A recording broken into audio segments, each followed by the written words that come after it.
Hi guys, it's Nazana from Belgium.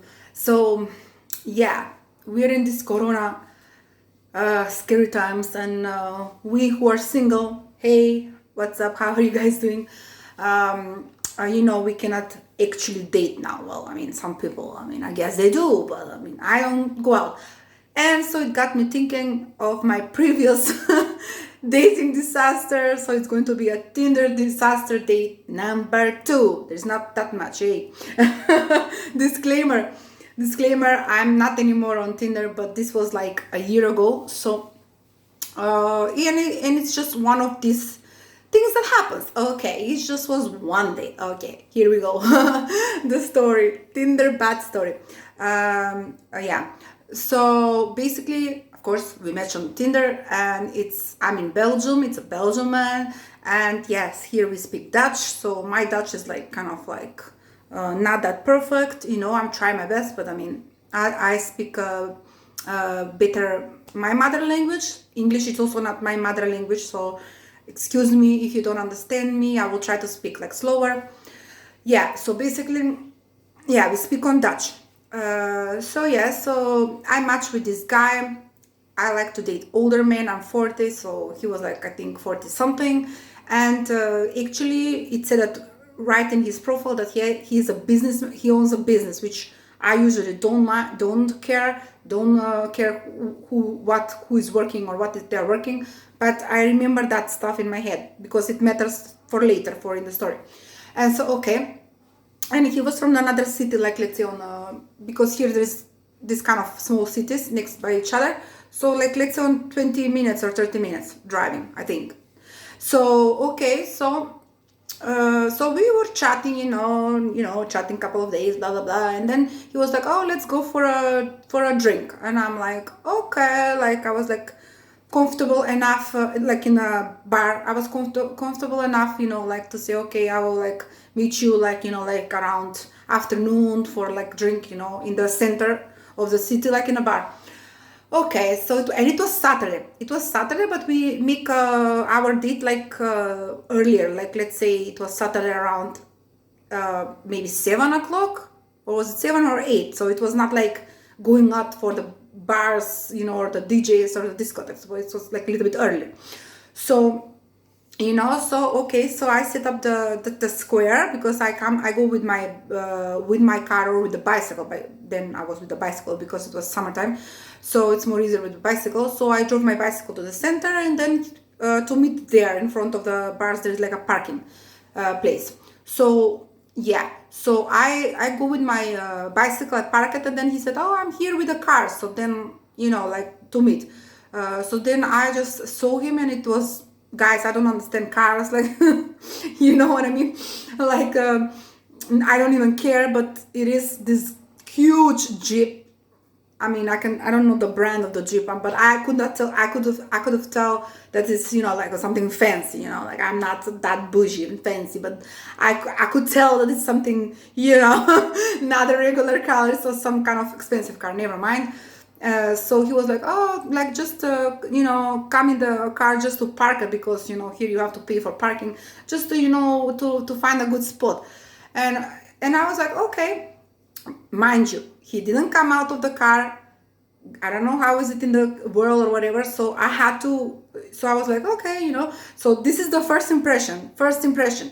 So he was like, so he's basically talking on the phone. Oh, like come in the car, like so I can park, because he was in the middle of the street. So I can park and we can go to the bar. So he didn't come out of the car, didn't move. He's like, so then I'm like, okay. So I opened the door, and it's like a Jeep, little bit higher Jeep. I'm not that, so you need to grab yourself and just do this maneuver, with with your foot and all this kind of stuff. And I think I was wearing like a dress, I think, because it was summertime. I wanted to look nice. So yeah, he didn't open. Basically, first impression, he didn't open the car. I managed somehow to get in the Jeep, and so I shake hands, like, hello, I'm my name. He said his name, and he's like, but his first reaction is like, oh, like basically like not like, oh, nice to meet you, this and that. He's like, oh, okay, like where do you want to go? Like basically, like he was not. I don't think he was like impressed much. And he was like, oh, so where do you want to go? I said like, okay, there is this cool bar. They make nice, cocktails, maybe just one cocktail or something like that. Like it's nice, like so. And he's like, oh, okay, like let's go. So okay, so we park the car. Again, he comes out of the car. He doesn't open the door, whatever. I'm not about the opening door, but in this situation, about his Jeep, it was like kind of necessary, like. But never mind. So we don't talk while we walk to the bar. We get in the bar.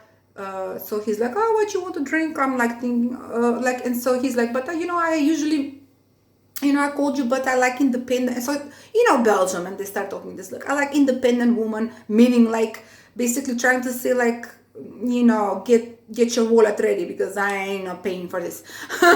So, which I'm fine. I can pay for myself.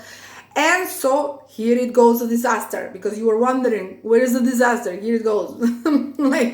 So we sit down and we drink. And so he started talking like, so usually I talk like, I ask questions, this and that. But, this time this guy was talking and oh my God, he was like, oh, I own this business.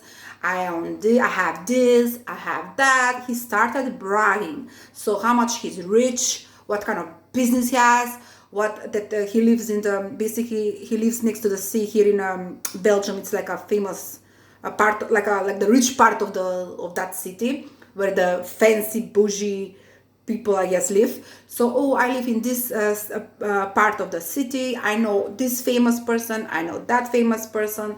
So he basically started to brag, and I'm just sitting, oh, that's nice, And so then he started to say, oh, in the summertime on our parties, all the models, all the fashion models, I know all of them. They come to the parties, blah, blah, blah. So I dated this model, I dated that model. I was like just sitting, oh, okay, cool. I was like, all right, this is like great. So basically bragging. And then he asked me like, what is your origin? Because I'm not origin from Belgium, you guys. So I said Macedonia, couple of times. Macedonia is basically like above Greece, nothing to do with so he misunderstood. All night he was saying, oh yes, I had girlfriend from Romania and she was so nice and this and that. And he started to talk about his ex-girlfriend who was Romanian. By the way, I'm not Romanian. So a couple of times I told him a couple of times, I'm not Romanian, like I'm Macedonian. Oh yeah, but like, she was like the same country, I'm like, no, it's not the same country, but I was like, okay, let it go. In myself, I'm thinking, let it go, whatever. So then he started to say, oh, but she was, work. So basically he started asking me, what do you work? So I was after my divorce. That's basically after my divorce. I took a time for myself. I worked I'm a beautician. I worked in a salon, but after my divorce, they actually told me to take a little break. I was taking a couple of months break because I went through difficult divorce. That's another story. It's for another times. But basically at the moment I was not working. So I mentioned like, oh, I'm searching jobs now. In the moment I'm searching, I have this diploma or I finished this, but I'm searching now. And he was like, oh, but why you don't work in the, like cleaning? My ex or my Romanian, she was cleaning, and I actually said like, oh, okay, like, yeah, that's an option that I can get that, but that's actually not what I'm searching for. I'm searching for like, in a salon or a shop, or like something, like with a beauty related, you know what I mean? And he was like, oh, but why you don't want to work like cleaning? What's wrong with that? Like my ex was cleaning, and I support her. And I was just like, and he was like nagging about that, like, oh, like, I was like, well, yeah, but I'm not searching. There's nothing wrong with people who clean or anything like that. But I'm not searching that. So it was horrible, you guys. The conversation was, I don't know. I was just sitting there. Usually I'm a talker, but I was just listening to him and I was like, no, then drinking my thing. And he was like just bragging. And then the only thing I was thinking, okay, so I don't understand. So if you are that rich, because all he was talking how much money he has, how successful in the business he is, like blah blah blah. So then I was thinking, okay, well, if you are like, yeah, if you're that like rich and like so rich, like why would you support your girlfriend to be cleaning woman? I guess I don't know. I don't understand the logic I mean, nothing wrong with that. Of course, women should work and stuff. But I was just like, what? Okay, so finally, like we finish, he finished talking about all his exes and blah, blah, blah, talking about himself and da, da, da, da, da, da, sorry guys. And then finally comes the bill, and I think he paid, but I think he was waiting for me to, to grab my wallet, but I was kind of slow. So basically he paid for the drinks and then he shut up. So then he was like, but it was still early. So I was like, oh, like, nice to meet you. And he was like, yeah, nice to meet you. But I think I will be here. Like, I was thinking, like, I was waiting to him to say, like, do you want to go another bar? But I noticed there is no vibe. There was no chemistry. I didn't even want that. He didn't mention. He shut that. After the paying the bill, you guys, he didn't open the mouth. So we're going to this is the last funny part of the thing. So I noticed he not feeling it. I was actually not feeling it, thank God. I mean, so he didn't mention like, oh, let's go, it's Saturday, so let's go to another place. So he was like, oh, I should be going home, blah, blah, blah. And I'm like, yeah. Okay, so let's go to the parking, but to go to the car. So basically I'm going to the car. So he wanted to bring me to my, basically close to my place. So that's why I went to the car, So this is the funny part. So we are going back to the Jeep. He goes to his side and the Jeep, this was parked like next to the street where people are passing. So I'm with the, all dressed up, all, in my dress and everything. So he went in his side he get in his Jeep. So I tried to open so I'm going, on my side to open the Jeep door. And there was this guy, you guys, how embarrassing is that stuff? There was this young man walking basically next to the Jeep. So he basically saw the situation. He actually stand on the street, opened the door for me. No joke.